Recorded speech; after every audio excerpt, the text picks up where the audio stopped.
Welcome to the Prophecy Club, where we study and research Bible prophecy. Our topic tonight and the title of this video is the Ted Gunderson Chronicles. Our speaker tonight was in the FBI for 28 years. He was the special agent in charge in Dallas and Memphis and the senior special agent in charge for all of Southern California, headed out of Los Angeles. At one time, he supervised over 700 personnel with the FBI. Will you help me welcome Ted Gunderson? Thank you, sir. Much better.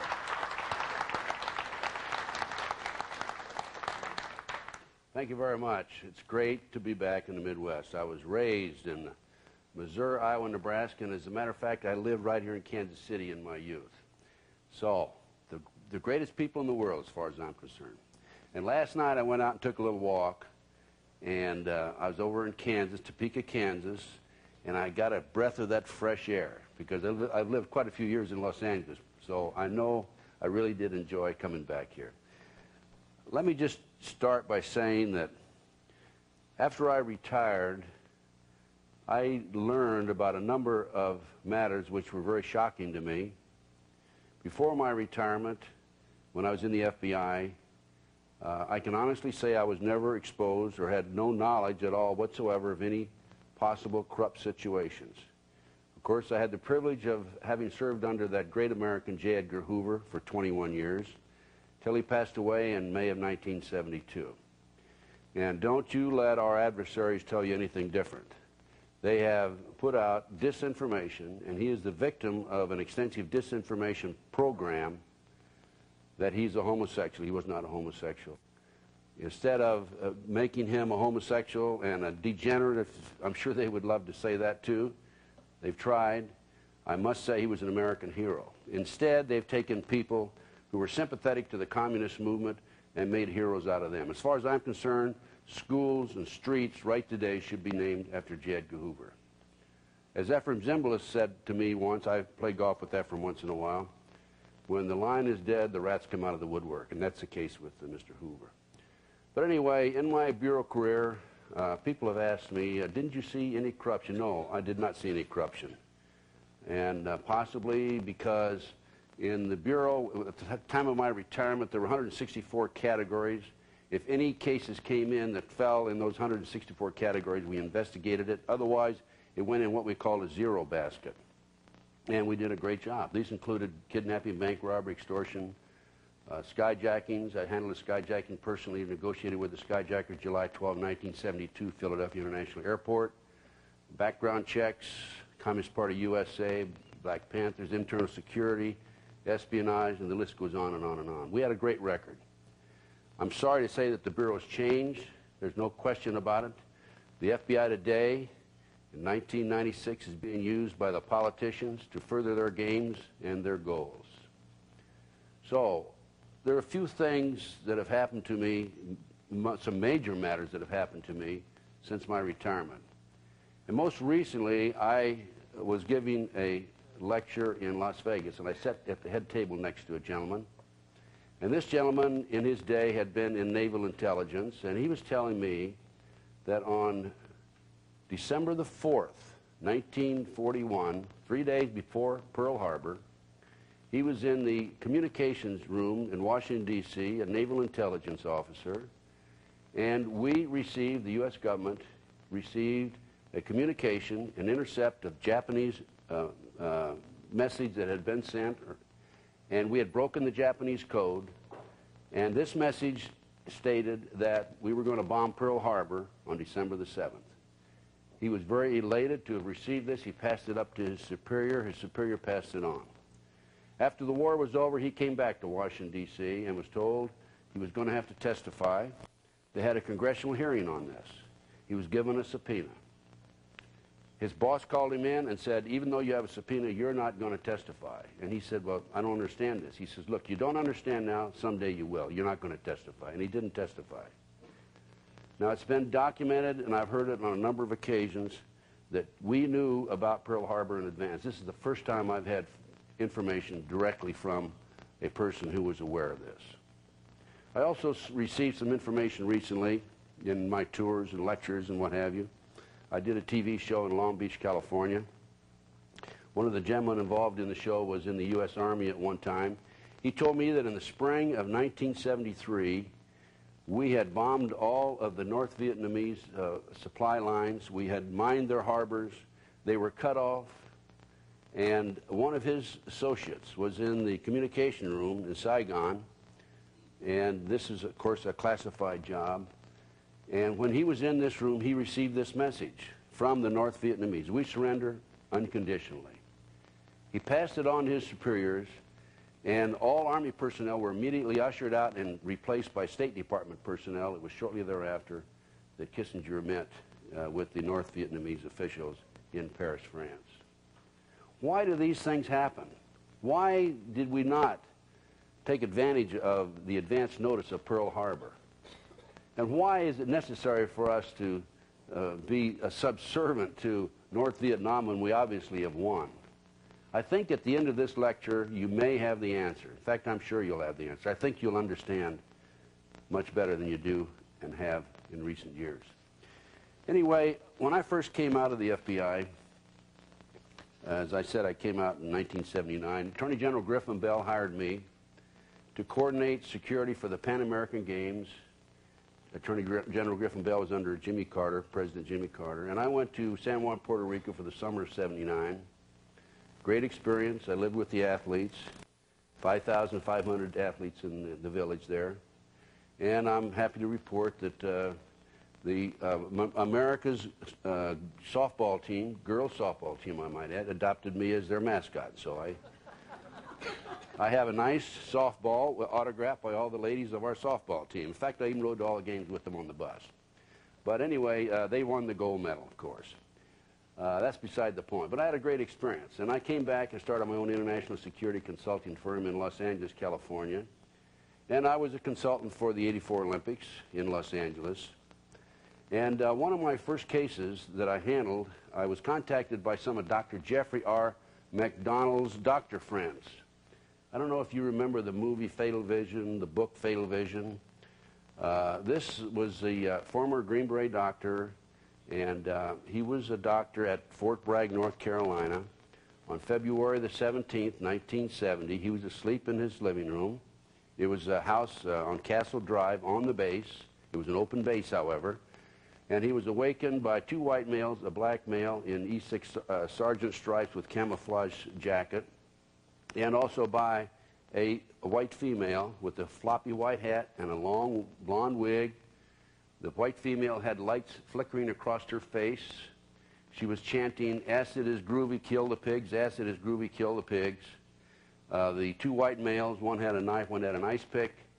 The black male with the E6 sergeant stripe camouflage jacket on had a 32-inch bed slat. We found out later it was actually a bed slat, but to McDonald at that time it was just a post of some, or a pole of some sort. And Dr. McDonald wrapped, according to him, wrapped his hands and his wrists with his pajama tops and was fainting off the blow. While he was fighting with them, he heard his daughter say, "Jeff, Jeff, help me, help me." And he heard his daughter, yeah, it's a 5.5-year-old daughter say that, and his wife yelling, "Jeff, Jeff, why are they doing this to me? Why are they doing this to me?" He felt a sharp pain to his right side. He awoke probably an hour and 15 minutes later, maybe hour and a half. He was half in the living room, half in the hallway. Total silence in the house. He went back. Here was his wife with 26 stab wounds in her chest.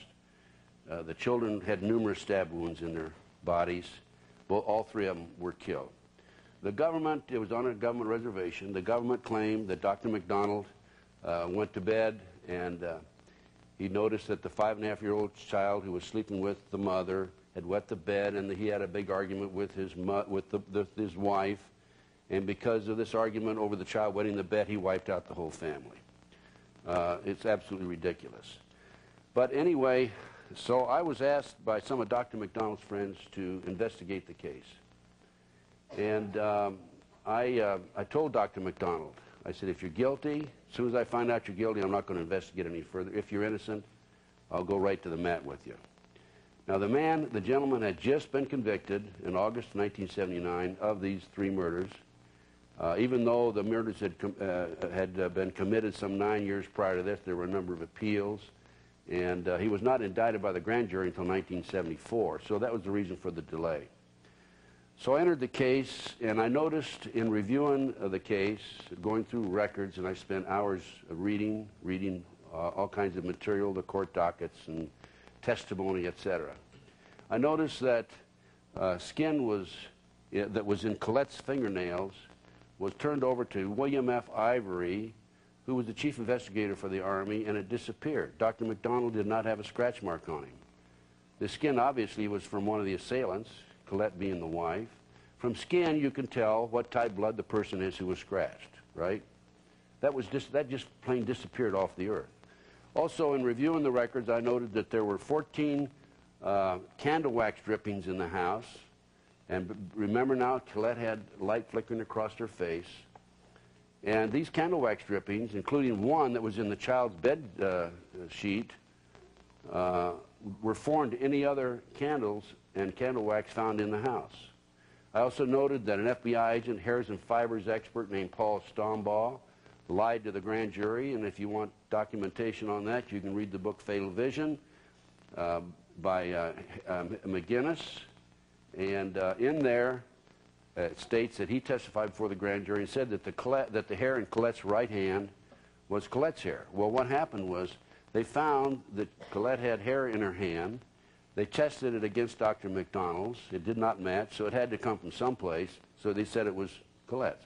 You cannot say that hair is identical. You can say it's similar. You can say it's cut, pulled, peroxide, what part of the body it came from, and it's similar. I noticed also that according to Helena Stokely, I obtained a confession from her on October 25, 1980. I brought her back to LA. That's a story by and of itself. And Helena Stokely told me that it was her satanic cult group that went into the house that night. And it was her initiation into the group. And I said, what is this all about? And that was really the first I learned about Satanism. But Helena told me that to prove that she was in the house, that she had attempted to ride the rocking horse in the child's bedroom. The spring was broken. She wouldn't have known about that otherwise. She told me that that there was a jewelry box. I asked her specifically, was there anything, arrangement of the furniture, draw the diagrams of the house and so forth? She did that. I asked her about a jewelry box on the master bedroom dresser. She said there was a jewelry box there. I had her describe it. And she described it. I went down and got a Sears and Roebuck catalog. I showed her the catalog. She picked out the box. It was identical with it. She talked about also that there was something unusual happened that night. She said that right in the middle of all this commotion and this fighting, that the phone rang. And I said, well, what happened?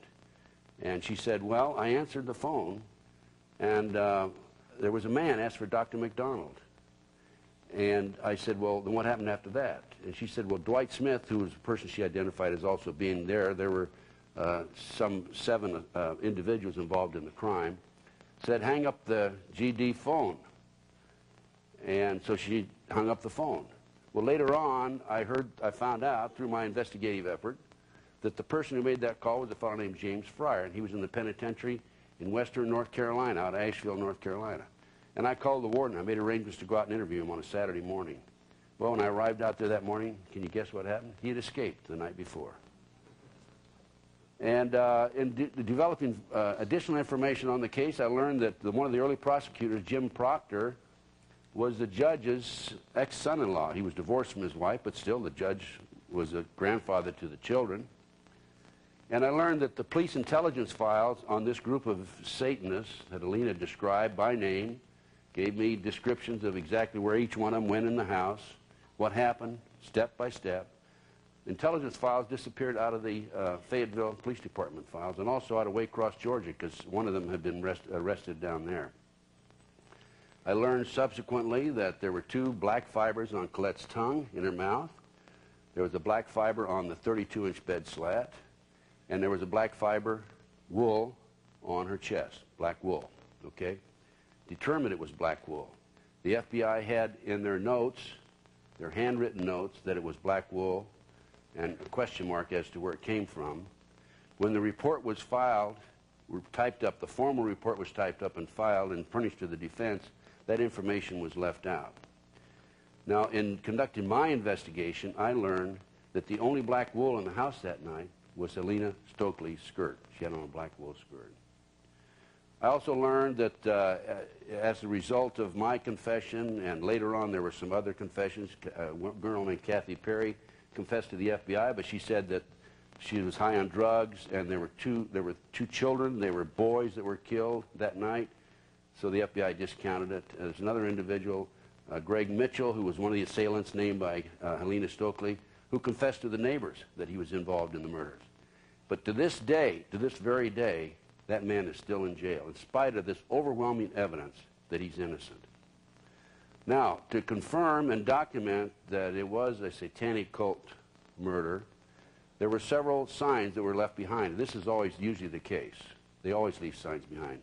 There were unexplained bird feathers in the house. There was a headless doll, and the 2.5-year-old child had shallow ice pick, 10 shallow ice pick wounds in her chest in the form of an S. I asked Helena, I said, Helena, what did that S stand for? And she said, Satanism. So this was a shock to me. The McDonald case, this man's in jail. I couldn't understand it. I went on national television, a number of national TV shows. I debated Freddie Kassab, the father-in-law, on CNN, and also a psychiatrist was there. And I talked about this satanic aspect. And I had people calling me from all over the country, telling me the same basic story, from the East Coast, the West Coast, North and South. And I had people that, what you'd call them multi-generation Satanists. That's somebody who was born into it, mother, father, grandfather, grandmother are involved in Satanism. And adult survivors, that's somebody that gets out, usually has to go into hiding to survive.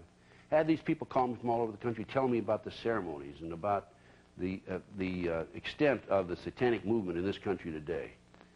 So I started investigating it myself.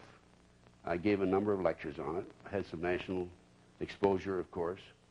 And the bottom line is it's very easily explained, and it fits into a pattern. And this goes back some 200 years. I'm going to use as a textbook tonight Pawns in the Game. It's a book that was written by William Guy Carr. He was a retired commander in the Canadian Naval Force. And he had heard about the conspiracy and wanted to delve into it himself. He wrote a very compact book about what's going on with the Illuminati and how this fits into modern-day plans, what's going on in the world today. So we're going to use that as a textbook for the first 2 hours, and the second 2 hours we'll have some case studies. So let's start out by stating and by showing you. We'll start with this page in the prefix. And you see this, we'll start up here. In 1784, an act of God placed the Bavarian government in possession of evidence which proved the existence of the continuing Luciferian conspiracy. This explains the previous 9 pages, goes into it in detail. We don't have time to do it completely. Conspiracy. Adam Weishaupt, a Jesuit-trained professor of canon law, defected from Christianity and embraced the Luciferian ideology while teaching at Ingolstadt University. In 1770, the money lenders who had recently organized the House of Rothschild retained him to revise and modernize the age-old protocols designed to give the synagogue of Satan ultimate world domination so they can impose the Luciferian ideology upon what remains of the human race after the final social cataclysm by use of satanic despotism. Weishaupt completed his task on May the 1st, 1776. It's a communist holiday, isn't it? May 1, 1776. The plan required the destruction of all existing governments and religions. This objective was to be reached by dividing the masses, whom he termed goyim, meaning the human cattle, into opposing camps in ever-increasing numbers on political, racial, social, economic, and other issues. The opposing sides were then to be armed, and an incident provided which would cause them to fight and weaken themselves as they destroyed national governments and religious institutions. In 1776, Weishaupt organized the Illuminati to put the plot into execution. The word Illuminati is derived from Lucifer and means holders of the light. Using the lie that his objective was to bring about a one-world government, to enable men with proven mental ability to govern the world, he recruited about 2,000 followers. These included the most intelligent men in the field of arts and letters, education, the sciences, finance, and industry. He then established lodges of the Grand Orient to be their secret headquarters. Weishaupt's revised plan required his Illuminati to do the following things to help them accomplish their purpose. 1, use monetary and sex bribery to obtain control of people already occupying positions in high places in the various levels of all governments and other fields of human endeavor. Once an influential person had fallen for the lies, deceits, and temptations of the Illuminati, they were to be held in bondage by application of political and other forms of blackmail and threats of financial ruin, public exposure, and physical harm, and even death to themselves and their loved ones. We're going to take these a point at a time. And then what I'm going to do, I'm going to show you what's going on in this country today. This is a recent headline, not too recent, 1989, June the 30th, 1989. Power broker served drugs, sex at parties bugged for blackmail. Here's another headline. Homosexual prostitution probe ensnarls the fissures of the Bush and Reagan administration.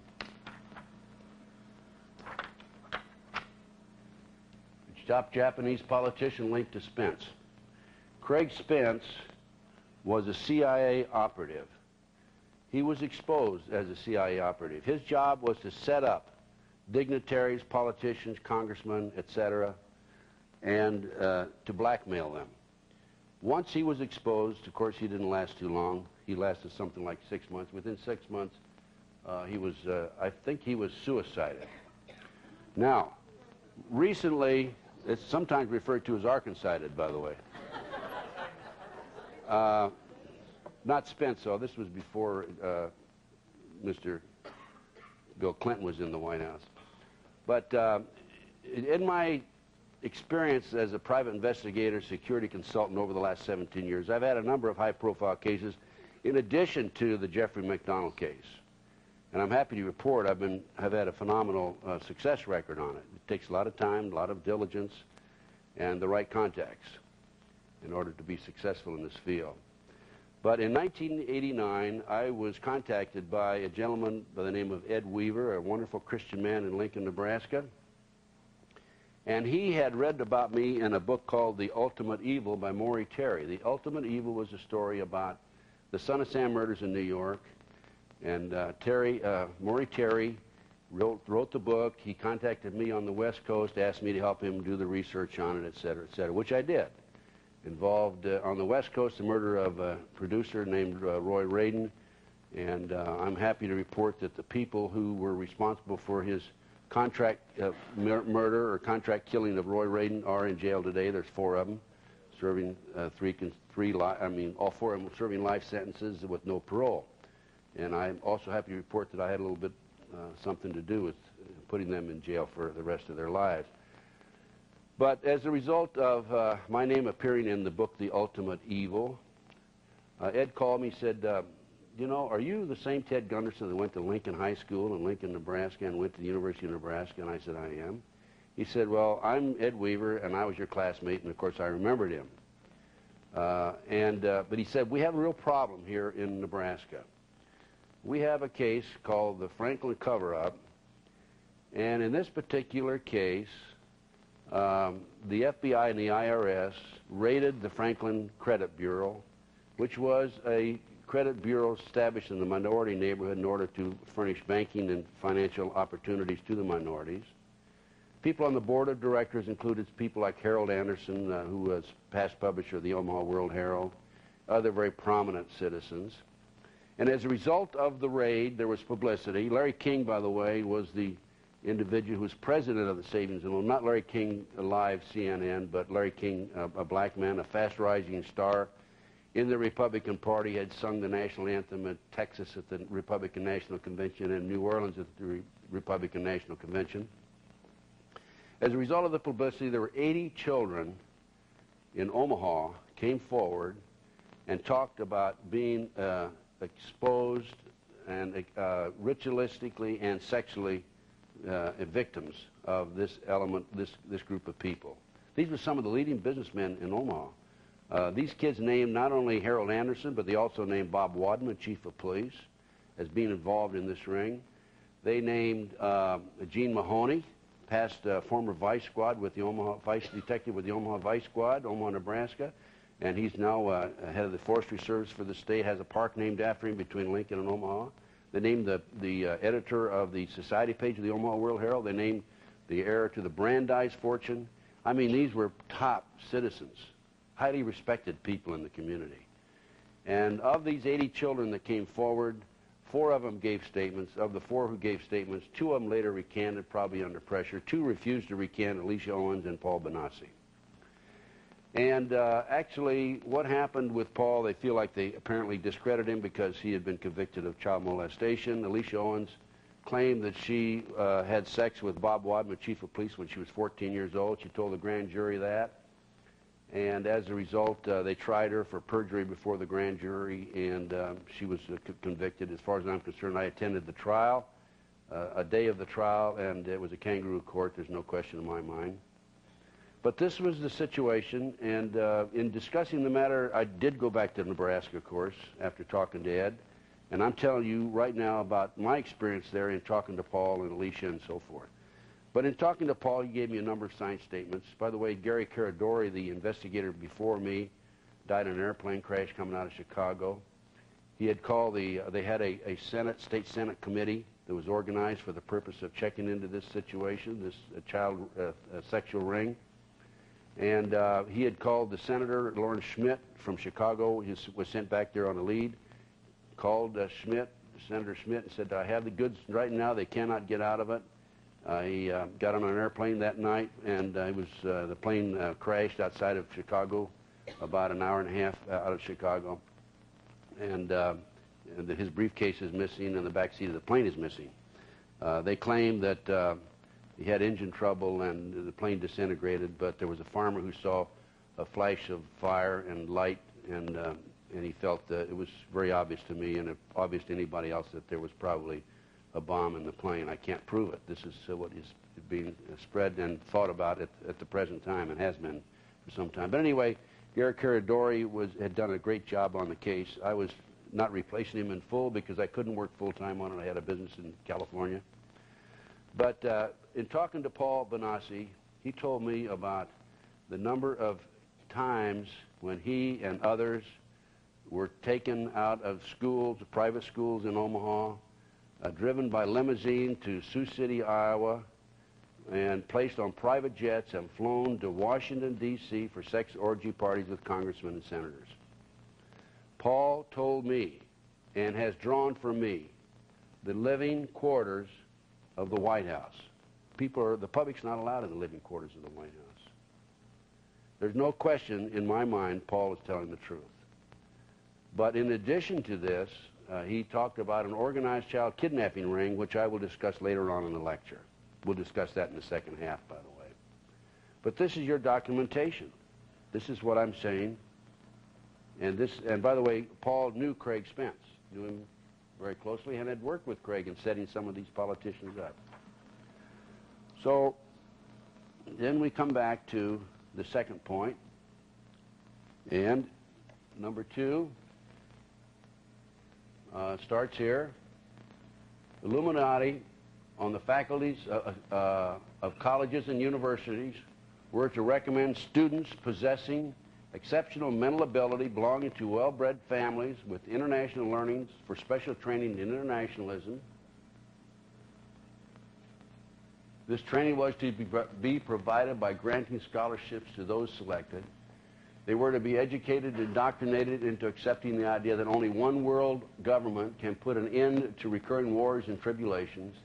They were to be at first persuaded and then convinced that men of special ability and brains had the right to rule those less gifted, because the goyim, that's us, folks, masses of the people, don't know what is best for them physically, mentally, and spiritually. Today, 3 such schools are located in Scotland, Germany, Greece, and so forth. So I think you're probably aware of the extent of recruitment that the government does on college campuses. That doesn't, of course, mean that necessarily applies here in every instance, but I have known of the extensive recruiting efforts by the CIA on college campuses. And the CIA, believe it, no question about it, there's an element of the CIA that's tied into this, and I'll document that as I go along later on. The next point, these are the goals now that are being set forth by the newly organized Illuminati. Influential people trapped into coming under the control of the Illuminati, and students who had been specially educated and trained were to be used as agentur and placed behind the scenes of all governments as experts and specialists, so they could advise the top executives to adopt policies which would, in the long run, serve the secret plans of the one-worlders and bring about the ultimate destruction of the governments and religions they were elected or appointed to serve. This happened in Yalta. You remember Yalta? FDR went over. We gave away the world to them. This has happened time and time again. The next point I find very interesting, and how true it is today. The Illuminati were to obtain control of the press and all other agencies which distribute information to the public. News and information was to be slanted so the Goyams would come to believe that a one-world government is the only solution to our many and varied problems. True today, isn't it? And again, I'm going to deal with that a little later on in this first 2 hours of the lecture. Going down here, a German author named Zwack put Weissaup's revised vision of the old age conspiracy into book form and named it Ein Original Skripten. My German isn't too good, even though I have a little bit of German in me. In 1784, a copy of this document was sent to the illuminist Weishaupt and delegated to foment the French Revolution. Mean the Illuminati was responsible for the French Revolution? Yes, absolutely. The courier was struck dead by lightning as he rode through Ratisbon on his way from Frankfurt to Paris. What about a little divine intervention there, huh? The police found the subversive documents on his body and turned them over to the proper government authorities. After careful study of the plot, the Bavarian government ordered the police to raid Weissaupt's newly organized lodges of the Grand Orient and the homes of some of the most influential associates, including the castle of Baron Bossendorf. Additional evidence thus obtained convinced the authorities the documents were a genuine copy of a conspiracy by which the Synagogue of Satan had controlled the Illuminati at the top, planned to use wars and revolutions to bring about the establishment of one kind or another of a one-world government, the powers of which they intended to usurp as soon as it was established. In 1785, the Bavarian government outlawed the Illuminati and closed the lodges of the Grand Orient. In 1786, they published the details of the conspiracy. I find that very interesting, and I think that we can now go on to some more specific goals, as mentioned. This appears also in this Pawns in the Game. In 1773, when Meyer Rothschild was only 30 years of age, he invited 12 other wealthy and influential men to meet him in Frankfurt. His purpose was to convince them that if they agreed to pool their resources, they could then finance and control the world revolutionary movement and use it as their manual of action to win ultimate control of the wealth, natural resources, and manpower of the world. After the general introduction to build up an enthusiastic reception for the plot, he was about to unfold, Rothschild turned to a manuscript and proceeded to read a carefully prepared plan of action. The following is what I have, this is the author, what I have been assured is a condensed version of the plot by which the conspirators hope to obtain ultimate undisputed control of the wealth, natural resources, and manpower of the entire world. 1. The speaker started to unfold the plot by saying that because the majority of men are inclined to evil rather than to good, the best results in governing them could be obtained by using violence and terrorism and not by academic discussions. The speaker reasoned that in the beginning, human society had been subject to brutal and blind force, which was afterwards changed to law. He argued that law was which was afterwards, he argued that law was force only to disguise. He reasoned it was logical to conclude that by the laws of the nature, right lies in force. Next point. He next asserted that political freedom is an idea and not a fact. He stated that in order to usurp political power, all that was necessary was to preach liberalism so that the electorate, for the sake of an idea, would yield some of their power and prerogatives, which the plotters could then gather together into their own hands. Do we have a little bit of liberalism in this country today? Of course. 3, the speaker asserted that the power of gold had usurped the power of liberal rulers even then, in 1773. He reminded his audience that there had been a time when faith had ruled, but stated that once freedom had been substituted for faith, the people did not know how to use it in moderation. He argued that because of this fact, it was logical to assume that they could use the idea of freedom to bring about class wars. He pointed out that it was immaterial to the success of his plan whether the established governments were destroyed by internal or external forces, because the victor had of necessity to seek the aid of capital, which is entirely in our hands. Number 4, he argued that the use of any and all means to reach their final goal was justified on the grounds that the ruler who governed by the moral code was not a skilled politician because he left himself vulnerable and is in unsuitable position to his throne. He said those who wish to rule must have recourse to cunning and to make-believe, because great national qualities like frankness and honesty are vices in politics. I think that kind of applies to Washington, D.C. right today. Number 5, he asserted our right lies in force.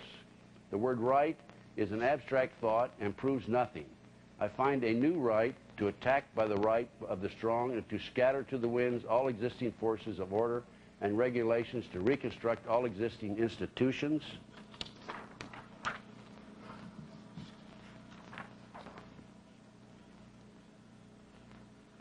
and to become the sovereign lord of all those who left for us the rights to their powers by laying them down voluntarily in their liberalism. 6, he then admonished his listeners with these words: the power of our resources must remain invisible until the very moment when it has gained such strength that no cunning or force can undermine it. He warned them that any deviation from the line of the strategy plan he was making known to them would risk bringing to naught the labors of the century. The powers of our resources must remain invisible. What's going on in America today? Their plot, their plans, their conspiracy remains invisible. Nobody in a position of authority seems to be worried about it. It's only us who are goyams that are concerned about it, right? The mass of the people. We do have an opportunity, fortunately, through the alternate press, to learn about these things, and through lectures such as we have here today. Number 7, he next advocated the use of mob psychology to obtain control of the masses. He reasoned that the might of the mob is blind, senseless, and unreasoning, and ever at the mercy of suggestion from any side. He stated only a despotic ruler can rule the mob efficiently, because without absolute despotism, there can be no existence for civilization, which was carried out not by the masses, but by their guide, whosoever that person might be. He warned the moment the mob seizes freedom in their hands, it quickly turns to anarchy.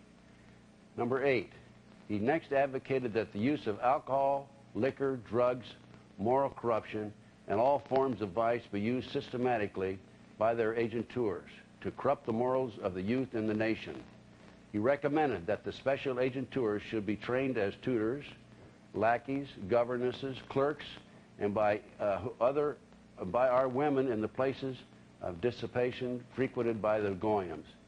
He added, in the number of these last, I count also the so-called society ladies who become voluntary followers of the others in corruption and luxury. We must not stop at bribery, deceit, and treachery when they should serve towards the attainment of our ends.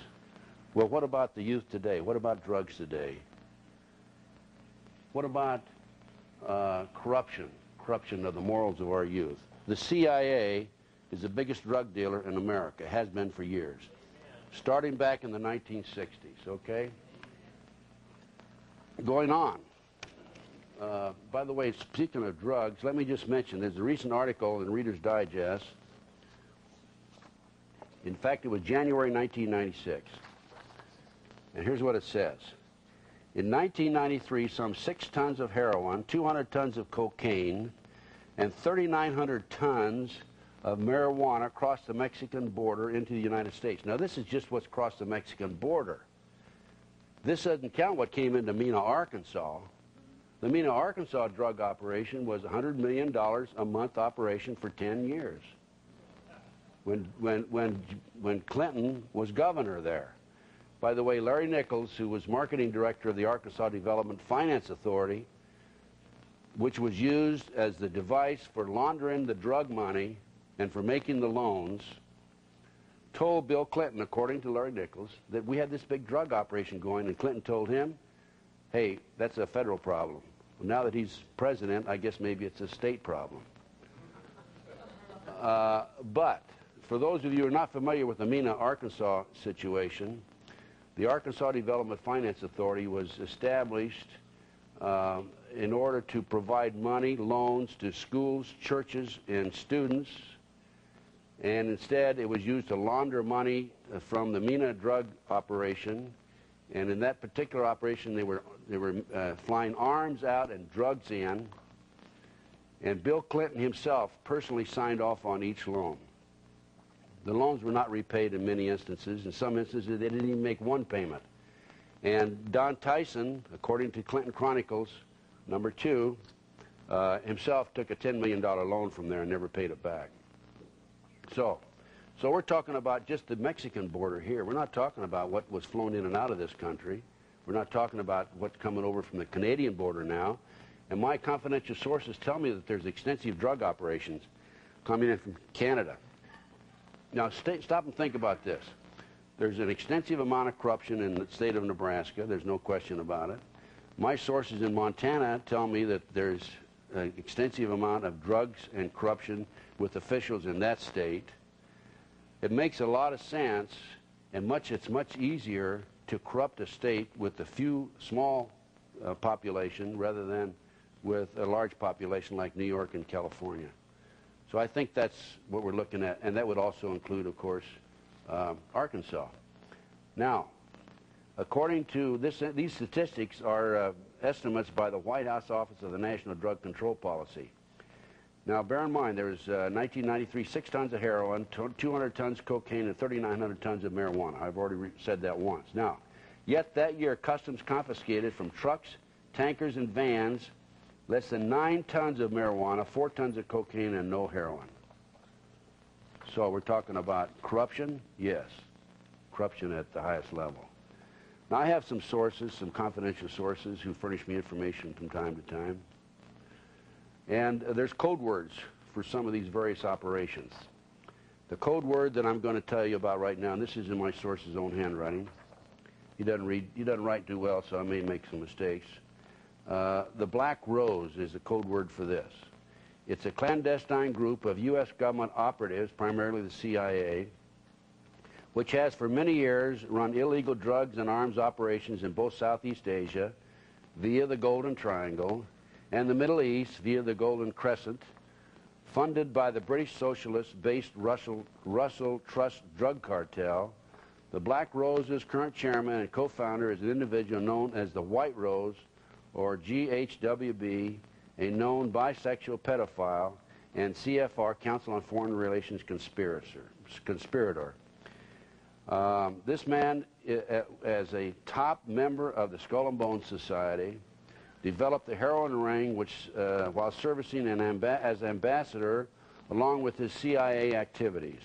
The Black Rose also runs cocaine through Panama from Colombia to the offshore oil rigs in the Gulf of Mexico. That's directly from a government agent. Now, we mentioned Vietnam. In the McDonald case that I described to you earlier, the motive for the cover-up, and I waited until now to tell you about this. Helena Stokely told me that the reason for the cover-up was because her satanic cult drug group were bringing drugs in from the base that had been flown in plastic bags in the body cavities of the dead GIs from Vietnam in Air Force planes, CIA planes. They were bringing the drugs off the base and distributing them up and down the East Coast. And they went in on their own, wiped out the McDonald family, without the knowledge of the higher-ups in the drug operation, which included some top Army personnel, some police officers, 2 attorneys in Fayetteville. And the higher-ups were afraid that if there was an investigation of Alina Stokely's satanic cult group, it could expose the whole operation. You want documentation on drugs being flown in plastic bags in the body cavities of the dead GIs? Look at Time magazine, January 1, 1973. I mentioned Mena, Arkansas, drugs. By the way, there's been so much heat placed on Mena, Arkansas, that they've shifted their operation for this drug activity to Biloxi, Mississippi. I mentioned the laundering of money on the Mena, Arkansas case. They were laundering their money through the Arkansas Development Finance Authority into a BCCI bank in Atlanta, Georgia, and one in Florida. And they also laundered their money in Ross Stankowski's bank in Chicago. Beg your pardon? That's right. I'm sorry. That's right. We're not supposed to have questions, are we? Okay. Now let's talk about the next point here, item number 9.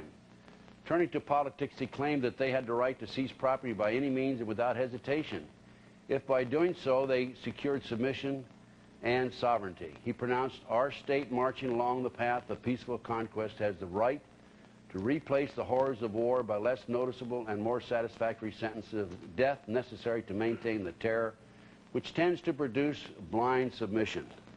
I gave a speech just a few nights ago for the Prophecy Club in Wichita. 2 nights ago, as a matter of fact. And a farmer came up afterwards, told me about his problem, and I'm sure that some of you here may have the same problem. He was granted some loans by the bank, and he was making his payments. He had a little problem for a short period of time, but he was able, he felt like he could catch up on it, and they recalled the whole note. Now he's in the process of losing his farm. It's been in the family for 5 generations. This is tragic, and this is happening to farmer after farmer after farmer. I don't know if those of you who are familiar with the Gordon Call case out of North Dakota. IRS came in. They were going to take his land away from him, his farm away from him.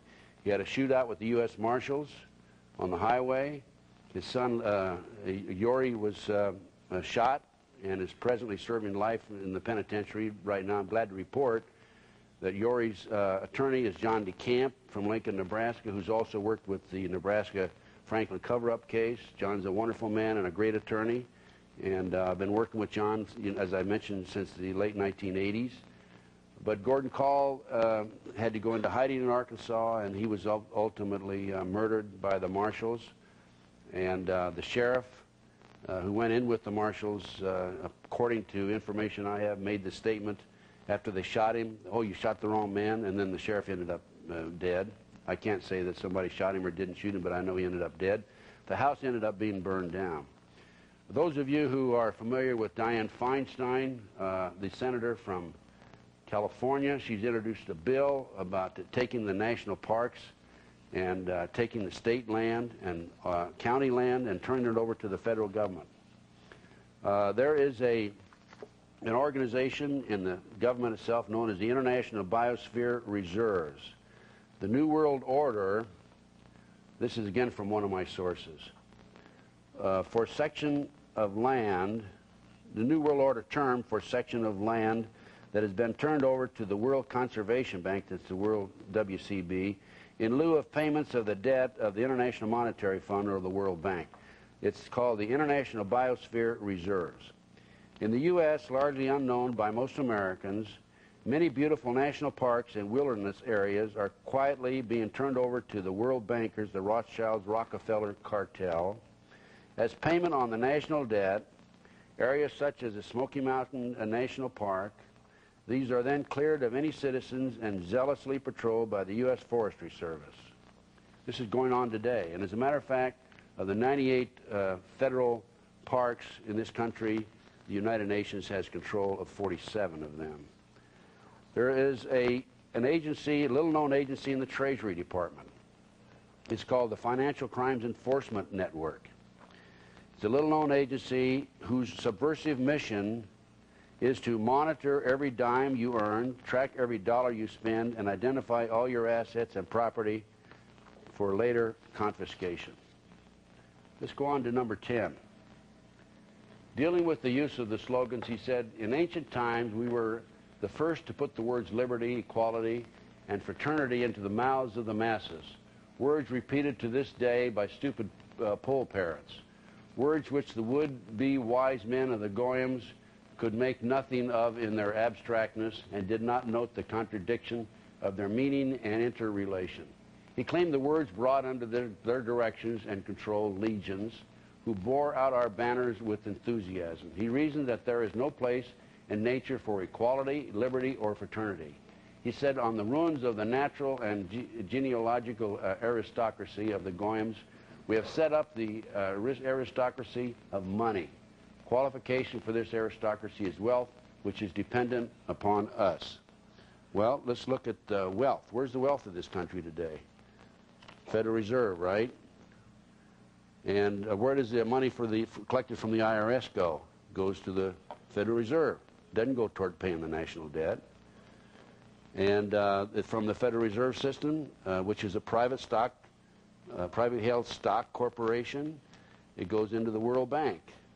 And the banks are in London, Switzerland, Rome, Paris, and so forth. These are the people that run the world. These are the Illuminati. Very simple. The most recent information on money, and this has been documented, is that there's $1 billion per day in $100 bills that's being shipped out of Kennedy Airport by Delta Airlines to Russia. $1 billion per day in $100 bills, 5 days a week.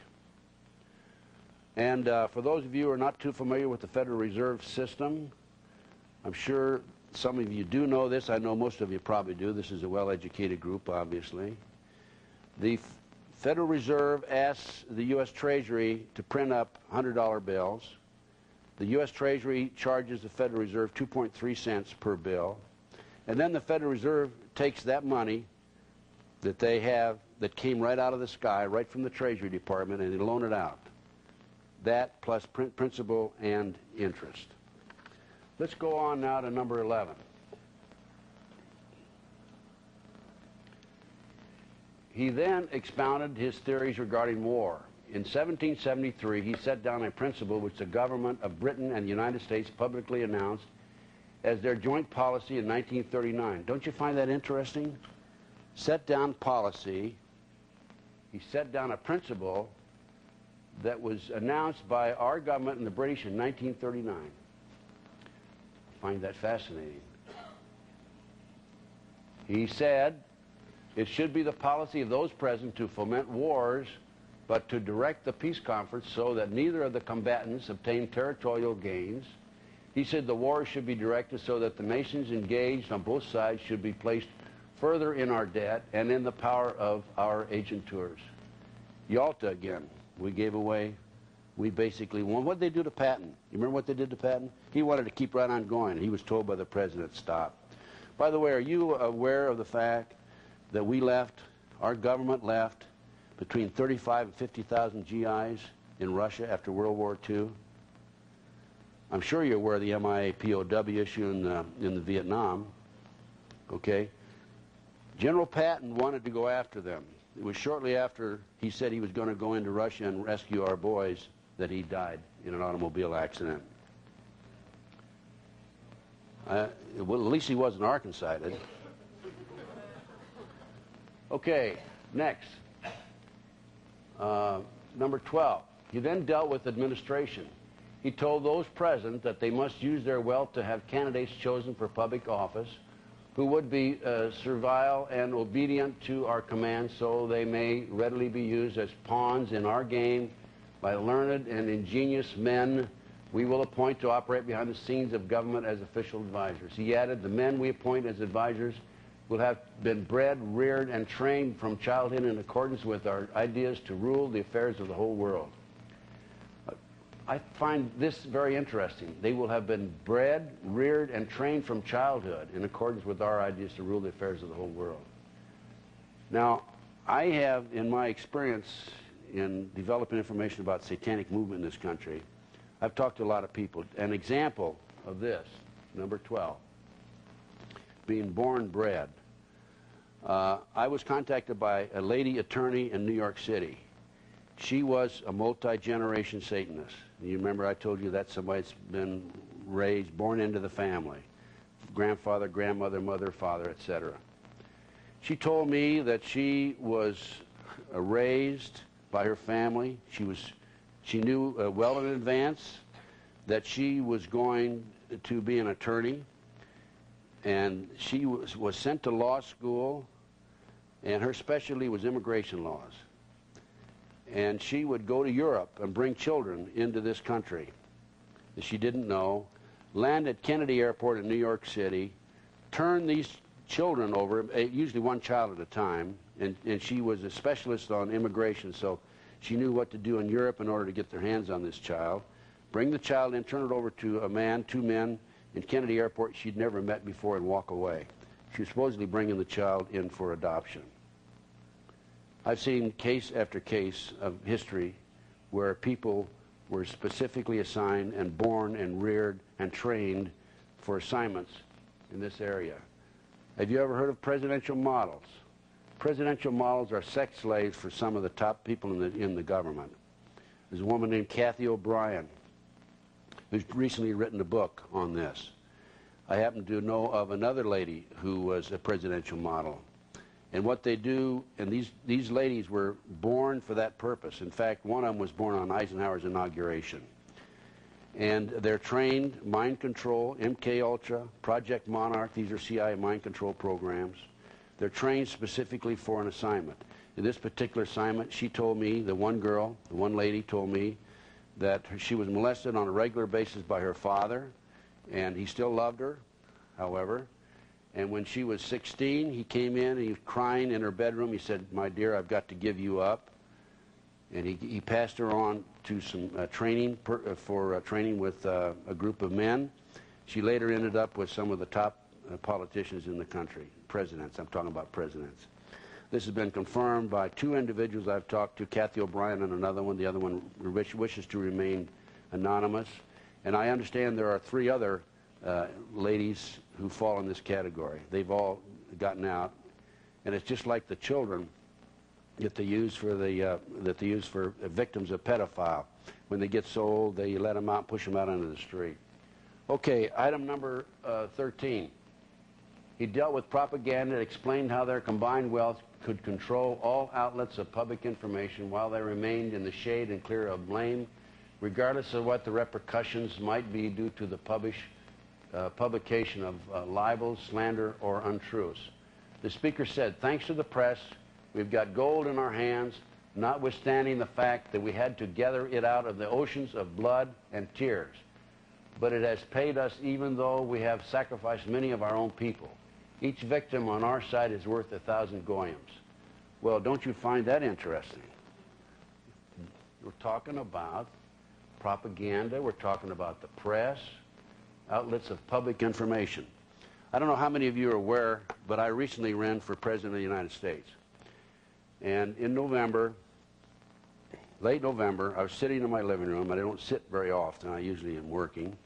But I was watching the politicians. And I said to myself, these people have missed the point. They either are totally ignorant or they don't know what they're talking about. But these people, these men are running for President of the United States. They haven't really addressed the real issues. The real issues are what we're talking about here today. These are the issues. Not, I'm going to go back to Washington, D.C. and make this all a bed of roses. And as far as I'm concerned, there's not a dime's worth of difference between the Democrats or the Republicans. They've both been compromised. And these kids that were taken back to Washington, D.C., they weren't taken back just for Democrats, and they weren't taken back just for Republicans. There were Republicans and Democrats there. But anyway, I got mad. I had $164.31 in the bank, and I said, I'm going to run for President of the United States. And I did. I thought about it, and I said, well, I've been a Republican all my life. Should I run as a Republican, or maybe I should go over and register Democrat for the first time my whole life and run against the real problem, Bill Clinton. So I did. I registered Democrat, and I was, you know, there's some good Democrats, good conservative Democrats, I'm sure. Someplace, I don't know where they are, but they're someplace. But anyway, then I formed a group, committee to elect Ted Gunderson, and we did raise a few dollars. The first check I received was for $1,000, and I used that $1,000 to register in New Hampshire. And I got on the ballot in New Hampshire, and then I was able to raise another $2,500, and I was able to get on the ballot in Texas. And then I raised another $500, and I sent it to Colorado, and with my $500, I met the deadlines, filled out the application, and I received a response back about 10 days later, 2 weeks later. I'm sorry, you're not a viable candidate, and they kept my $500. I tried to get on the ballot in Oregon and Tennessee. They said, you're not a viable candidate, forget it. Anyway, to make a long story short, I had, in addition to my experiences dealing with the media, this deals with number 13, dealing with the media as an FBI agent, I dealt with them as a politician. I mean, really, let's face it, I'm not really a politician, right? But it was fun. And I recall that I was campaigning in Texas. I did manage to get to Texas. I didn't manage to get to New Hampshire. My money was real short.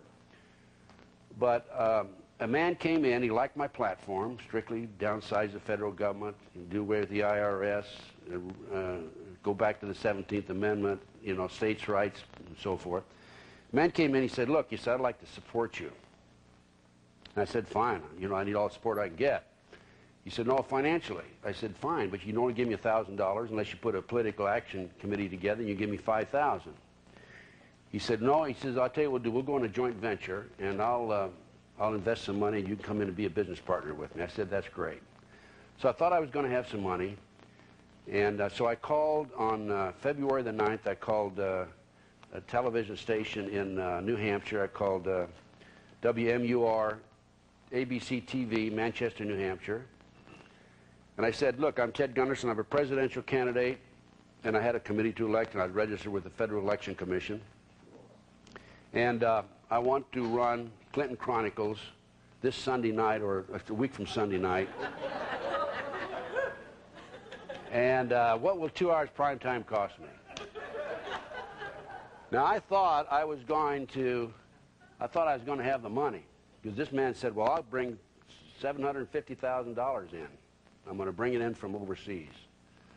And I thought he was legit. As it is, I think he was a government plant, but that's beside the point. But anyway, I thought I was going to have the money.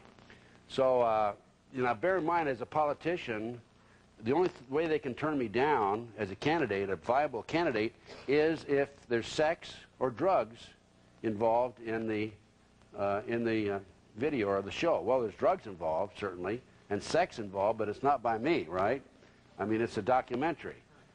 So they said $20,000. And I talked to a woman named Julie Campesino.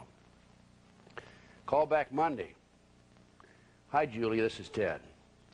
Yes, I remember. Oh, by the way, I checked, and I was wrong on the price for 2 hours prime time. It's $120,000. So it went up $100,000. I was scheduled in New Hampshire to be on a forum, and I was canceled. And I had a feeling I was supposed to be on a forum on Friday morning. Before I got on the plane, I thought I better call. I called, and they said, well, you're not, you know, you were scheduled, but you're not going to be on there. I had an opportunity to talk at Branch Davidian rally on the state capitol building in Texas, Austin, Texas, on a Saturday morning. And I was the last speaker. There were 4 speakers. And they were filming all 3 of them before I got up. And when I got up to talk, CBS closed down and walked away. So we're talking about the press, control of the press. Now, in New Hampshire, when the final ballot was in, By the way, I ended up 12th out of 21 candidates there. And in Texas, I was able to come up with 15,501 votes. And half of those votes were from the Christian Station TV show that I did in Houston, Texas. And so it shows you the power of television. But in New Hampshire, when the final tally came in for the Democratic primary, the press reported that Bill Clinton had 94% of the votes and the rest of us had 6%.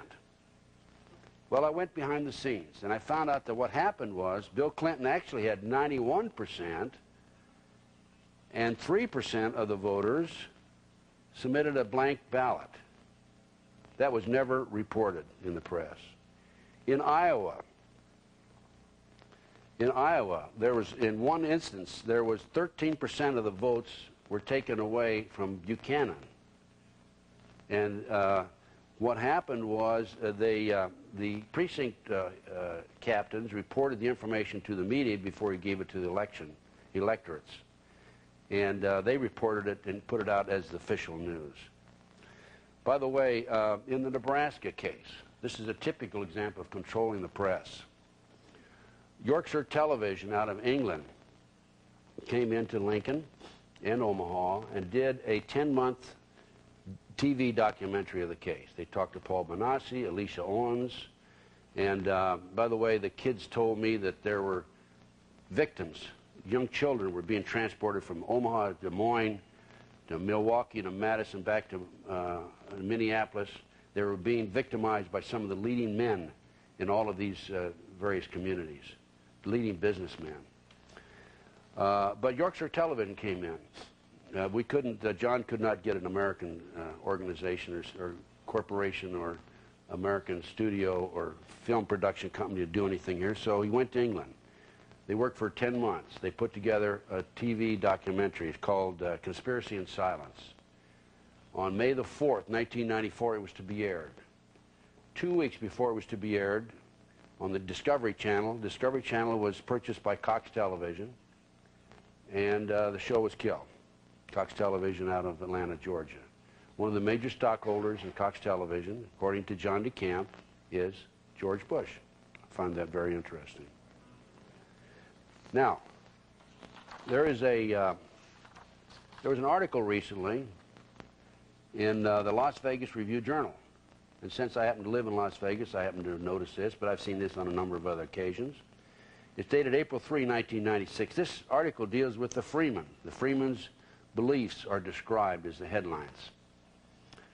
I got mad not too long ago when I heard Brandy Schweitzer, Leroy Schweitzer's daughter, was claiming that her father was being tortured by the U.S. Marshal. I jumped on a plane and flew to Montana to find out for myself. I interviewed Brandy Schweitzer and Scott Schweitzer, and I interviewed another individual who saw Leroy Schweitzer, the head of the Freeman Group, in Montana the day that he was arraigned, and he had a 1.5-inch gash on his cheek, and I took statements from these people on camera. And so I do have a little bit of first-hand knowledge. I've also interviewed a number of people who have attended the school. And in fact, Jeremiah Television is doing a video on it, and I'm helping them in that regard. I just want to read this to you. But after a week of being confined to the snow-covered ranch, watched by federal agents who have a direct telephone line to the ranch compound, the Freemen are showing signs of leaning more heavily on the racist Christian identity teachings that form the basis of their politics. It's very frightening, said Eric Ward, Associate Director of the Northwest Coalition Against Malicious Harassment. Sometimes I wonder who's being harassed, by the way. The Seattle-based human rights group is well known in the region for keeping track of neo-Nazis, white supremacists, and other fringe groups. They believe there's a world conspiracy that has signaled them out and that satanic powers will be turned against them, Ward said. It creates the idea of being crusaders or even martyrs for the cause. The Christian identity movement holds that white people from Northern Europe are God's chosen, while Jews are the offspring of Satan and blacks are subhuman, quote, mud people, end quote. This theory may be the backbone of the Freemen's efforts to set up their own government. Notice it said may be, right? To set up their own government and claim America for, quote, true citizens. It's like a cult, Ward said. These are people who have isolated themselves from the rest of society. There's no moderating influence. They're feeding on one another's fears and paranoia. That becomes an explosive situation for those who have to deal with this group. I've asked everybody I've interviewed who's attended that school, I've asked them about this article, and they said, not true, not true.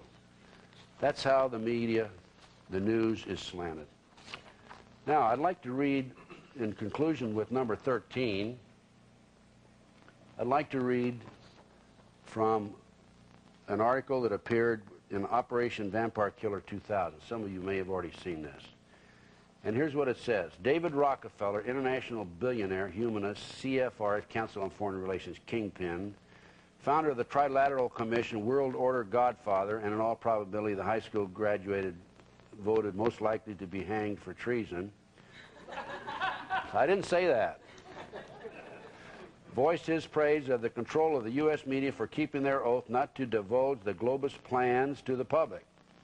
Speaking to his fellow conspirators at a meeting of yet one more infamous world order group, the Bilderbergers, Mr. Rockefeller said, by the way, I have a book that's available. You talk about control of the media, control of the press. It's called Who's Who of the Elite.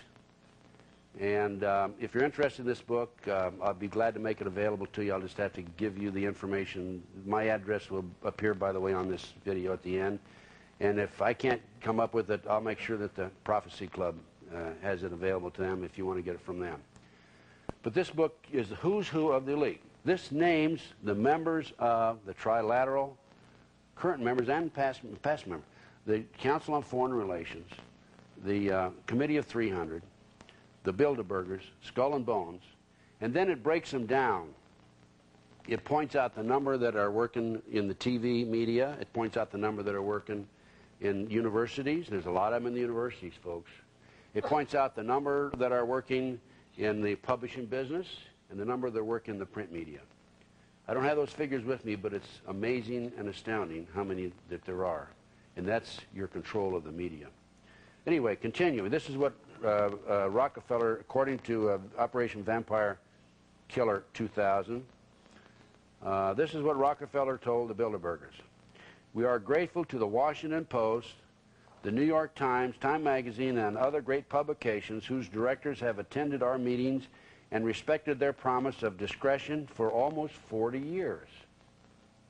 He went on to explain, it would have been impossible for us to develop our plan for the world if we had been subject to the bright lights of publicity during those years.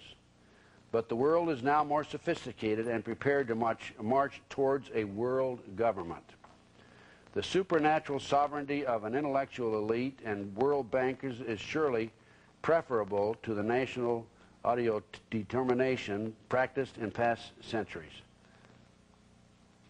And then it goes on, that's the end of the quote. It is not reported if the attendees kissed his ring or anything else after their leader bestowed his blessing on those in attendance. Actually, we could ask Governor Clinton or Dan Quayle, both of whom were there. Bush and Clinton are Bilderbergers, internationalists, and their goals are exactly the same for America. Let us repeat. Clinton's, Bush's, Perot's plans for America are virtually identical. The Republican, the Democrats' goal for America are virtually identical. They both are taking our nation into global government. Globalist Mr. Dan Quayle was there in the June 1991 meeting, being sized up as a possible Bilderberger U.S. presidential contender in 1996. The major media's job is to convince Americans that the Republicans and the Democrats are on opposite sides and fighting each other. Interesting. Okay, number 14. He then explained the necessity of having their agent tour always come into the open and appear on the scene when conditions had reached their lowest ebb and the masses have been subjected by means of want and terror. He pointed out that when it was time to restore order, they should do it in such a way that the victims would believe that they had been the prey of criminals and irresponsibles. He said, by executing the criminals and lunatics after they have carried out our preconceived reign of terror, we can make ourselves appear as the saviors of the oppressed and the champions of the workers. The speaker then added, we are interested in just the opposite, in the denudation, the killing out of the goyim.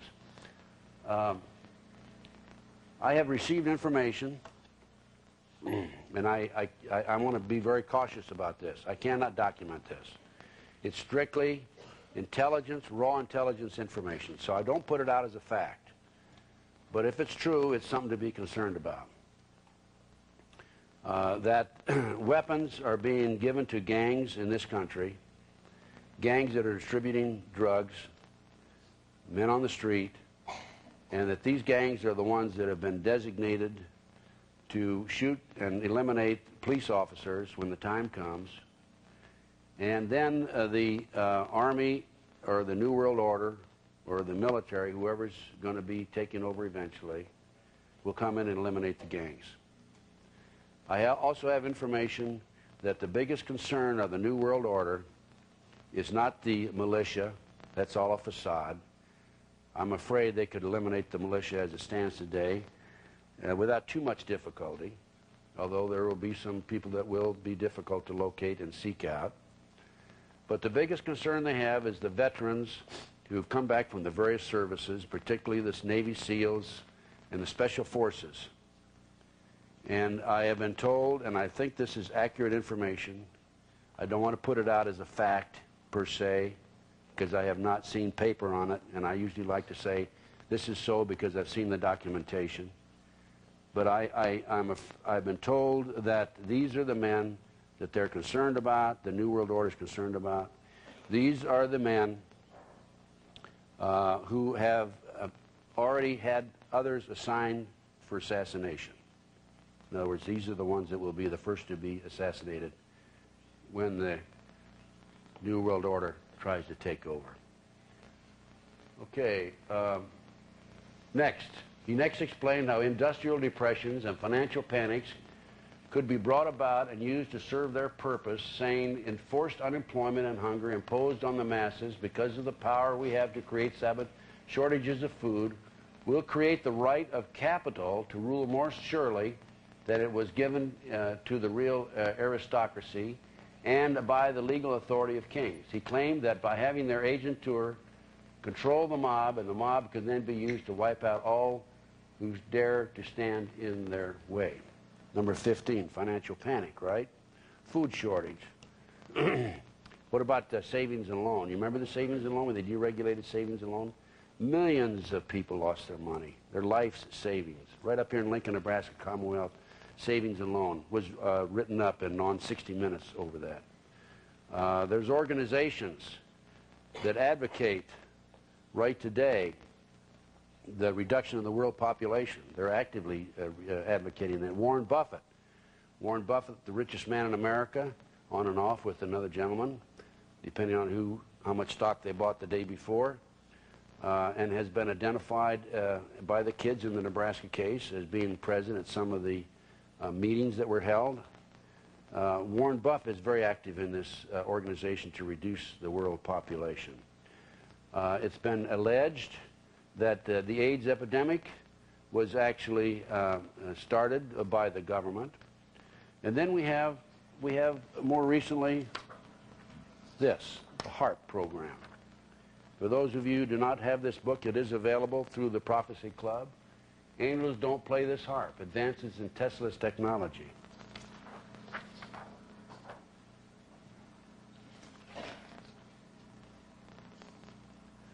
The HARP program. U.S. government has a new ground-based Star Wars weapon which is being tested in the remote bush country of Alaska. This new system manipulates the environment in a way which can disrupt human mental processes, jam all global communication systems, change weather patterns over large areas, that's happening right today, interfere with wildlife migration patterns, negatively affect your health, unnaturally impact the Earth's upper atmosphere. The U.S. military calls its Zapper HARP, High Frequency Active Auroral Research Program, but this Skybuster is not about the northern lights. This device will turn on lights never intended to be artificially manipulated. It's all explained in this book. It's available, I think, back here today. Looking at the Gulf War illness, the British troops and the American troops were vaccinated, 440,000 of them. They were the ones that became ill, not the other troops who were not vaccinated. Looking at the food shortage, people said, oh, there's no food shortage. I have an article here, June 12, 1995, Spotlight Magazine. During the last 18 months, the government has been storing hundreds of tons of grain and other foodstuffs in some 50 secret underground facilities around the country. There are certain grain shortages areas that are empty on a regular basis to the extent that there's hardly any grain available for the general public. Look at it. Let's go on to the next item.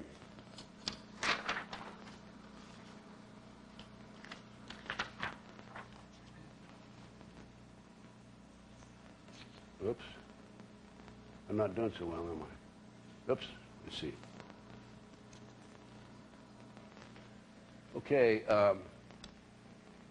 We talked about financial panics and so forth, depression, financial problems. The infiltration into continental Freemasonry was next discussed extensively. The speaker stated that their purpose would be to take advantage of the facilities and secrecy Freemasonry had to offer. He pointed out that they could organize their own Grand Orient lodges within Blue Masonry in order to carry on their subversive activities and hide the true nature of their work under the cloak of philanthropy. He stated that all members initiated into their Grand Orient lodges should be used to politicize purposes and for spreading their atheistic, materialistic ideology amongst the goyim. He ended this phase of the discussion with the words, "When the hour strikes for our sovereign Lord of all the world to be crowned, these same hands will sweep away everything that might stand in their way."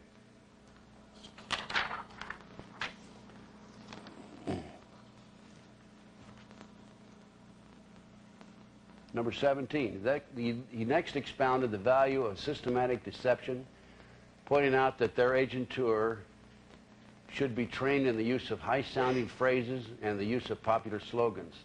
They should make the masses the most lavish of promises. He observed the opposite of what has been promised can always be done afterwards, that is, of no consequences. He reasoned that by using such words as freedom and liberty, the goyim could be stirred up to such a pitch and patriotic fever that they could be made to fight even against the laws of God and nature. He added, and for this reason, after we obtain control of the very name of God, we'll be erased from the lexicon of life. He then detailed the plans for revolutionary war, the art of street fighting, and outlined the pattern of the reign of terror, which he insisted must accompany every revolutionary effort, because it is the most economical way to bring the population to a speedy subjection. Well, we have most recently here Janet Reno, among other things, once a national hit team, February 27, 1995. You find it interesting that she is talking about using U.S. military units as well as personnel from all the federal agencies, the Bureau of Alcohol, Tobacco, and Firearms, drug enforcement agencies, and I'm sure the FBI, yes, the FBI.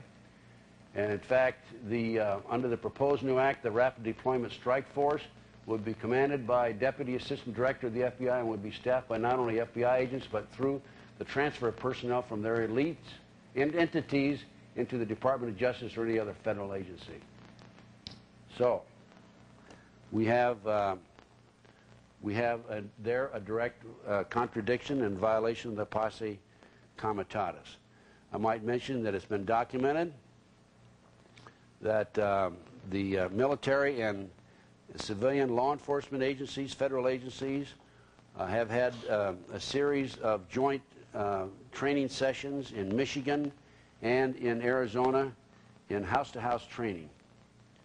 House-to-house training of going in and searching the houses and taking over a facility. Well, let's see, what was that last question? That was number 18. Number 19. Diplomacy was next discussed. After all wars, secret diplomacy must be insisted upon in order that our agent tour, masquerading as political, financial, and economic advisors, can carry out our mandates without fear of exposing who are the secret power behind the national and international affairs. The speaker then told those present that by secret diplomacy they must obtain such control that the nation cannot come to even an inconceivably private agreement without our secret agents being on hand. Number 20, the ultimate world government is the goal. To reach this goal, the speaker told them, it will be necessary to establish huge monopolies, reservoirs of such colossal riches that even the largest fortunes of the Goyams will depend on us to such an extent that they will go to the bottom together with the credit of their government on the day after the great political smash. The speaker then added, you gentlemen here present who are economists just strike an estimate of the significance of this combination. Well, I think you may recall, since you are a well-educated group, about the meeting in San Francisco, September 27th to October 1st, Global Plans for Global Civilization. Gorbachev, Bush led the charge. It was chaired by Ted Turner. Margaret Thatcher was also there. Margaret Thatcher was the one person that said, no, I want to maintain sovereignty for Great Britain, for England. And she walked out on it. What about our people? Don't you think we deserve sovereignty? Of course we do. And now, in order to take over the world, or take over the country, you have to have certain situations which are in existence, and certain commands, and certain mandates, and a degree of power. And this is it right here. These are presently in order right now. Executive orders now in effect. Check them one against the Communist Manifesto. We'll turn over to the Communist Manifesto next. Now let me explain. Executive orders, this is unconstitutional, this whole thing right here. Because executive orders were designed to give directives to departmental heads within the government. In other words, the president can tell the director of the FBI, do this. He can tell the Department of Justice, Attorney General, do this. The Postmaster General, do this. Okay? Executive Order 10995 takes over all communications. Executive Order 10997 takes over all electric power, petroleum, gas, fuel, and minerals. Executive Order 10998 takes over all food resources and farms.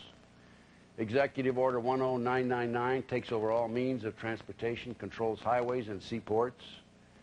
Executive Order 11000 drafts all citizens into workforces under government supervision, slave laborers. Sounds like Nazi Germany to me. Executive Order 11001 takes over all health, welfare, and educational functions. We already have what's the United Nations outcome education?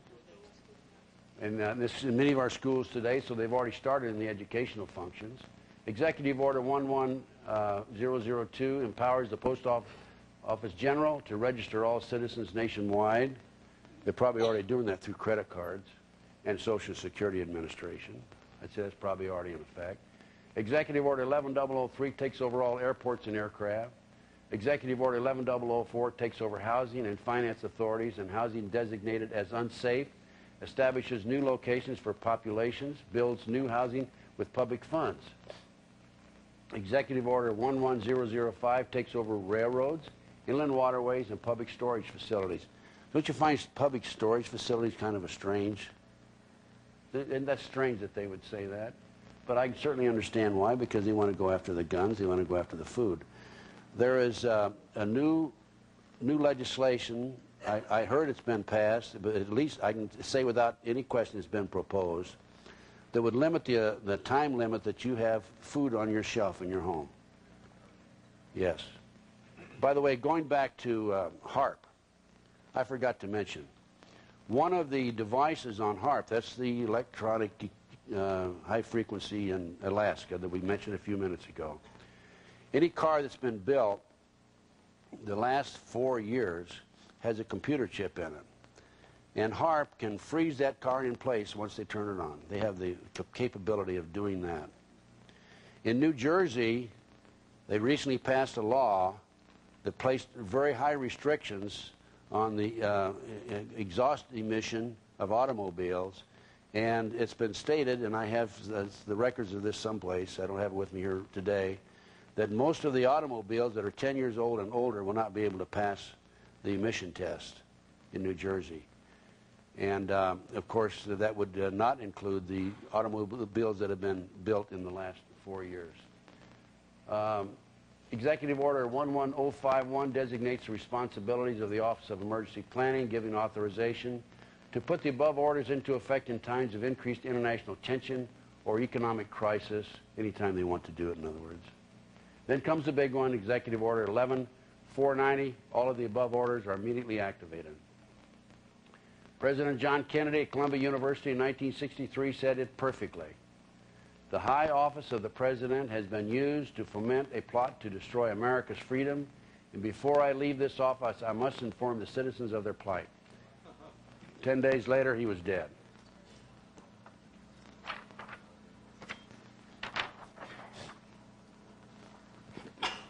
Communist Manifesto. The Communist Manifesto represents a misguided philosophy which teaches the citizens to give up the rights for the sake of the common good, but it also ends in a police state. This is called preventative justice. Control is a key concept. Read this carefully. Abolishment of private property. Heavy progressive income tax. Abolishment of all rights of inheritance. Confiscation of property for all immigrants and rebels. A central bank. Government control of communication and transportation. Government ownership of factories and agriculture. Government control of labor. Corporate farms, regional planning. By the way, to have corporate farms, you just about have to take over all the farms, don't you? Well, what are they doing in this country today? The big conglomerates are coming in and taking over the farms and the ranches when you can't meet your note in IRS, like in the Gordon Call case. Government control of education. Now let's look at. I took this out of the book recently, and these are we're going back to the Illuminati now. We're going back 200 years. In a meeting on July the 16th, 1782, they set forth a 7-part goal: order of chaos, abolition of private property, abolishment of inheritance, patriotism, all religion, abolishment of the family. What are they doing in this country today? Look at the moral fibers that are being destroyed through drugs. Drugs that are being brought into this country by government people. Creation of a new world order. 1782, a new world order. Number 21.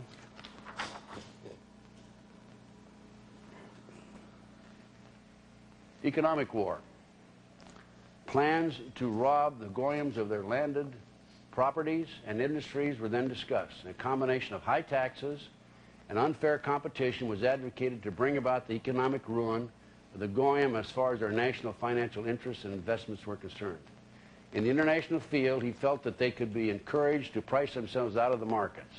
This could be the achievement, could be achieved by the careful control of raw materials, organized agitation amongst the workers for shorter hours and higher pay, and by subsidizing competitors. The speaker warned his co-conspirators that they must arrange matters and control conditions so that the increased wages obtained by the workers will not benefit them in any way. What's happening today? The price of cattle. Somebody told me that cattle in Texas is selling for 15 cents a pound. The feed is so high that they can't buy the feed, among other things. What about GATT and NAFTA, North American Free Trade? There's 16,400 Americans lose their jobs every day since GATT and NAFTA were passed.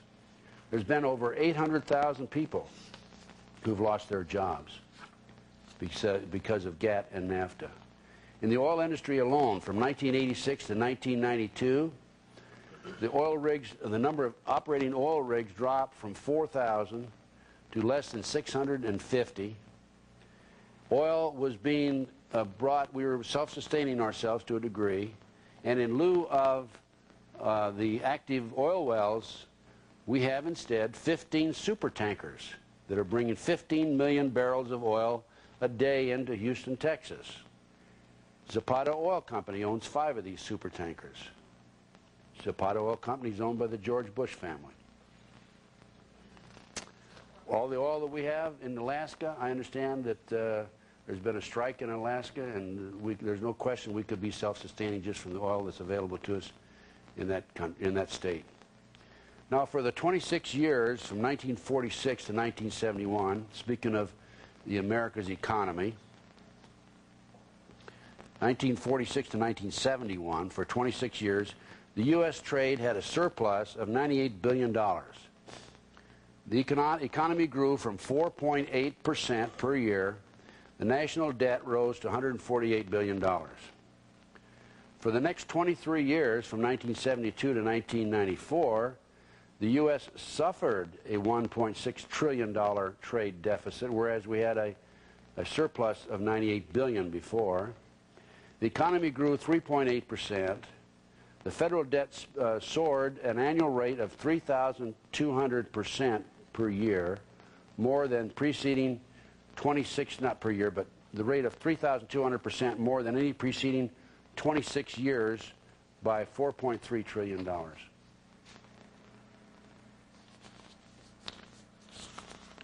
So we have, where do we leave off? Number 21, 22, armaments. It was suggested that the building up of armaments for the purpose of making the Goyim destroy each other should be launched at such a colossal scale that in the final analysis there will only be the masses of the proletariat left in the world, with the few millionaires devoted to our cause and police and soldiers sufficient to protect our interests. Number 23, the new order. Members of the one world government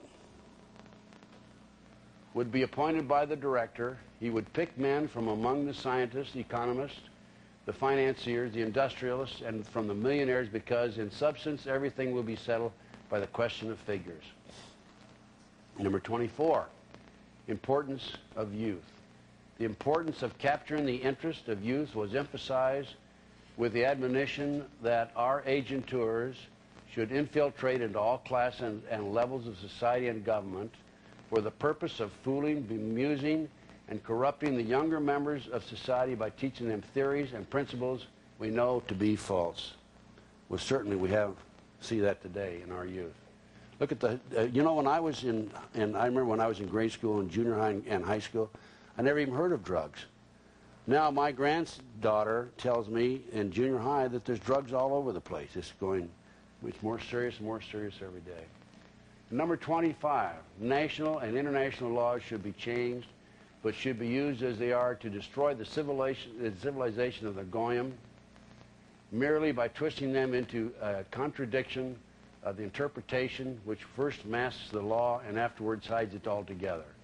Our ultimate aim is to substitute arbitration by law. The speaker then told his listeners, "You may think the Goyim will rise upon us with arms, but in the West we have against this possibility an organization of such appalling terror that the very stoutest hearts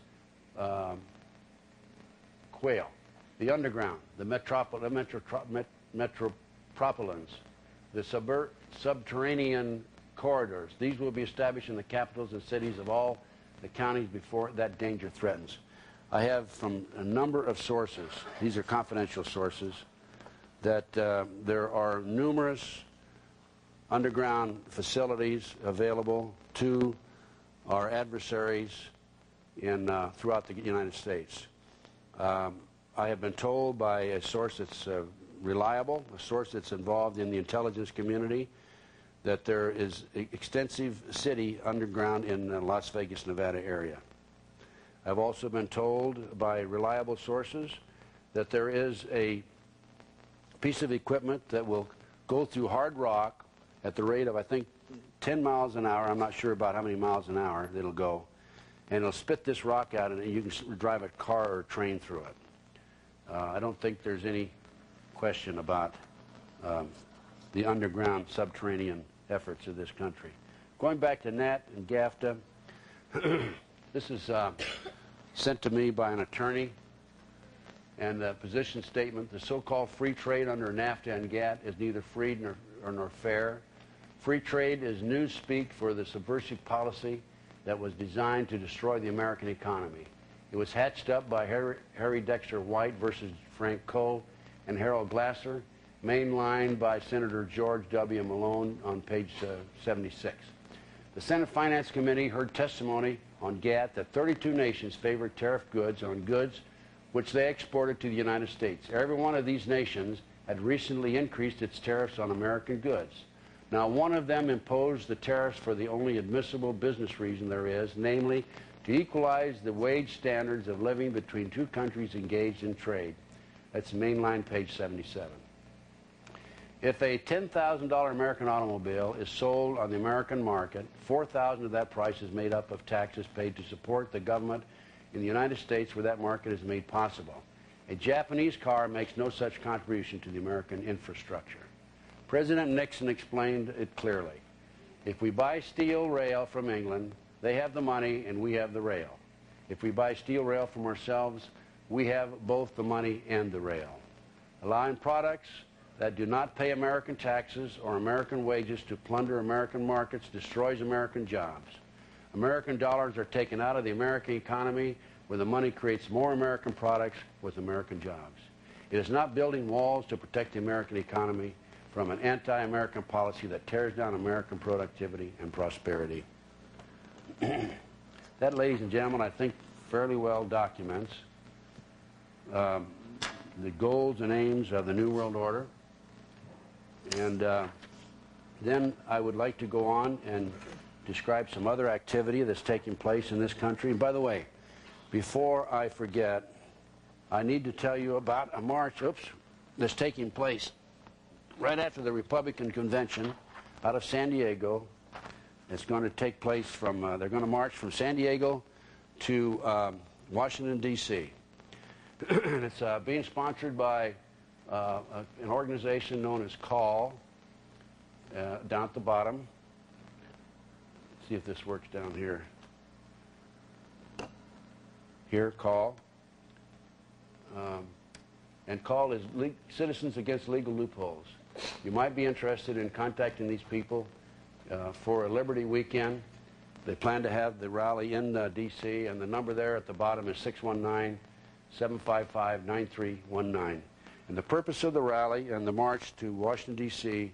is to attract attention and to alert people to the problems that we're having in this country today, and particularly as in regards to the Constitution of the United States. Now, continuing with the New World Order, I'd like to point out that in this newspaper article, August 27th, 1994, at the bottom, in Oklahoma City, this article asks for applicants for a new federal transfer center in Oklahoma City. And it was estimated that thousands of Oklahomans would apply for this job. The prison transfer center is designed to hold 1,400 inmates for a maximum of 10 days each. Officials anticipate the transfer center will remain in full capacity continuously. Why would we need a federal transfer center all of a sudden at full capacity, 1,400 every 10 days? That's over 50,000 transfers a year. I think something like 55,000. I talked to an ex-con recently, federal prisoner. He was in the federal prison at one time, not anymore. He told me that the federal prisoners are being used and being paid $5.50 a day to work at the abandoned military bases, and they are constructing concentration camps there. This is directly from the horse's mouth. Before George Bush left office, he signed a treaty with the United Nations. This is a document from the Army that I obtained through one of my sources. And it's called Bridge to America, Partnership States. And this treaty, which was not presented to Congress, and so therefore after 90 days it was not ratified by Congress. After 90 days, it becomes law. This treaty designated foreign troops to serve in various capacities in each state in our country, the United States. For example, in Texas, it will be Czechoslovakian troops. And while the Czechoslovakian troops are occupying Texas, American troops will be occupying some countries overseas, certain countries overseas. California will be Ukrainian troops. Illinois, Polish troops. I don't see Kansas on there. I don't see Missouri. I see Alabama and Illinois. Poland. Illinois will be Polish troops. So, I don't know of those of you who are aware of this, but not too long ago it was proposed. The proposal for House Rule 666. They're pretty arrogant, aren't they? Was designed to allow police officers more leeway in searching suspects and properties, according to a summary prepared by a House subcommittee. H.R. 666 would legislatively expand the good faith exceptions to situations where law enforcement officials gather evidence without a warrant. In other words, if a police officer believes he or she has a good reason to search you or your property, he can. Conservatives have long argued correctly that too many criminals exploit technicalities to beat the rap. On the other hand, critics have pointed out correctly that the Fourth Amendment protects all Americans, including criminals, from illegal, unconstitutional search and seizure. What an officer feels is irrelevant where the Constitution has been violated. A legislative advocate of the Civil Liberties Union, I don't know how you pronounce that, TAFA, I guess, the Civil Liberties Union, National Capital Area, told the Spotlight, this is just a new excuse to violate the Constitution. All of this hullabaloo is that law enforcement officers want separate rights, she added. Who will police the police? Apparently, some congressmen wanted to know the exact same thing. For example, Democratic amendments to the bill excluded agents of the Internal Revenue Service and the Bureau of Alcohol, Tobacco, and Firearms from rule. Representative Jim Traficant, Democrat Ohio, introduced the IRS exclusion, and Representative Harold Volkmer, Democrat Missouri, insisted the BATF abide by the Fourth Amendment. They are the biggest abusers of the rights of the gun owners and private citizens, Volkmer said. They're like a Rambo operation, and people here are realizing that. Representative Joseph Serrano, Democrat New York, introduced an amendment to have the Immigration Naturalization Service excluded. It was defeated 330 to 103. The real danger of House Rule 666 lies in the attitude of Republicans, where when Representative Melvin Watt, Democrat North Carolina, proposed replacing language in the bill with language very similar to the Fourth Amendment, the House voted 303 to 121 against his amendment. Representative Bill McCollum, Republican Florida, the bill's sponsor, said the language would gut the bill. Several Republicans agreed with him on the record. What the Democrats weren't telling anyone is the Democratic-controlled houses of the 101st and 102nd Congress passed bills aimed at doing the same thing, possibly penning citizens to unconstitutional warrantless searches, according to the subcommittee report. This bill, I understand, is not passed. It was proposed. I don't know how many of you are aware of a survey. This was, again, by Spotlight. By the way, I don't know if any of you take the Spotlight, but it's a very good alternative source, also media bypass. There's a publication, Contact, in Las Vegas that has some good information. And, but you... Oh, it did pass, okay. 666 did pass. The Spotlight has obtained a copy of the survey given to members of the U.S. Marine Corps asking, among other things, the willingness to serve in various capacities under the command of the United Nations. The most frightening of all, however, was a question asking if they had any reservations upon the citizens who refused to turn over their personal firearms as part of a gun confiscation program. The survey was given to Marines on May 10th at the 29 Palms Marine Corps base located on the southeast corner of the Mojave Desert, about 70 miles due south of San Bernardino, California, just east of Los Angeles. Among other things, the Marine facility is the site of the Corps' I can't read that, commanded by Brigadier General Sutton, an expeditionary air force which is used as a test and training center for for the Marines of the 1st Unmanned Aerial Vehicle Combat Company, which utilizes unmanned aerial drones intended for long-range reconnaissance purposes. According to a young Marine who provided a copy of the survey to the Spotlight, it was given by a naval commander who claims he was working on his master's degree and was writing his thesis about giving up our military sovereignty to the United Nations Secretary General. Those taking the survey were limited to veterans of Operation Just Cause, the U.S. invasion of Panama, Operation Desert Storm, the war against Iraq, or Operation Restore Hope, the supposed humanitarian mission to feed starving Somalians. While the surveys were being passed out to the young Marines, one was able to obtain 2 copies from the pile of questionnaires. Under the heading Combat Arms Survey, the questionnaire stated that questions is to gather data concerning the attitude of combat trained personnel with regards to non-traditional missions. All of your responses are confidential. Write your answers directly in the questionnaire form. In Part 2, place an X in the space provided for your response. The series of situations posed to the servicemen is as follows. The U.S. runs a field training exercise. UN combat troops should be allowed to serve in U.S. combat units during these exercises under U.S. command and control. The United Nations runs a field training exercise. U.S. combat troops under U.S. command and control should serve in UN combat unit during these exercises. The UN runs a field training exercise. U.S. combat troops should serve under UN command and control during these exercises. U.S. combat troops should participate in UN missions under United Nations command and control. U.S. combat troops should be commanded by UN officers and non-commissioned officers at battalion and company levels while performing UN missions, and it goes on and on. I feel the President of the United States has the authority to pass his responsibility as Commander-in-Chief to the Secretary General.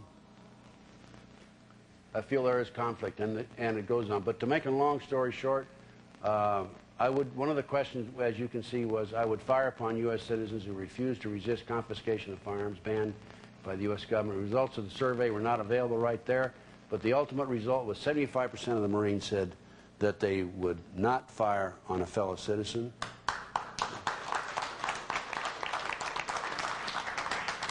And unfortunately, 25% said that they would fire on a fellow citizen. I wanted to get into some other case files and some specifics for the next 2 hours. And so I basically, that's basically the situation as of this first 2 hours. Thanks.